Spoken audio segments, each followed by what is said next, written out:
ಇವ 8 ವಾರ ಬಂಧನ ಮಾಡಿದ್ದಾನೆ.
ಕೇಳಿದತ್ತ ನಾನು ಒಂದು ರೀತಿ ಕುತೂಹಲಕ್ಕೆ ಒಳಗಾದೆ.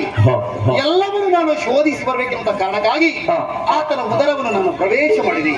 ಬರುವಂತಹ ಪೂರ್ವದಲ್ಲಿ ನಾನು ಆಲೋಚನೆ ಮಾಡಿಕೊಂಡದ್ದು ಒಂದು, ಇಲ್ಲಿ ಕಾಣುತ್ತಿರುವಂತಹ ದೃಶ್ಯಗಳೇ ಅದಕ್ಕೆ ವ್ಯತ್ಯಾಸವಾಗಿ ಉಂಟಲ್ಲ.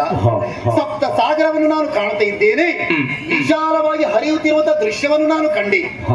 ಮರಗಿಡಗಳನ್ನು ಗಮನಿಸುವಾಗ ಅವುಗಳು ಸಹ ತನ್ನದೇ ಆದಂತಹ ನೈಜ ಗುಣಗಳನ್ನು ಇರಿಸಿಕೊಂಡಿದೆ. ಇನ್ನೊಂದೆಡೆಯಲ್ಲಿ ನೋಡುವಾಗ 33 ಕೋಟಿ ದೇವತೆಗಳನ್ನು ನಾನು ಗಮನಿಸುತ್ತಾ ಇದ್ದೇನೆ. ಹೆಚ್ಚೇನು ನನ್ನ ಹಾಗೆ ಸಾವಿರಾರು ಮಂದಿ ಬ್ರಹ್ಮಾದಿಗಳನ್ನು ತನ್ನ ಉದರದಲ್ಲಿ ಹರಿ ನನಗೆ ತೋರಿಸುತ್ತಾ ಇದ್ದಾನೆ.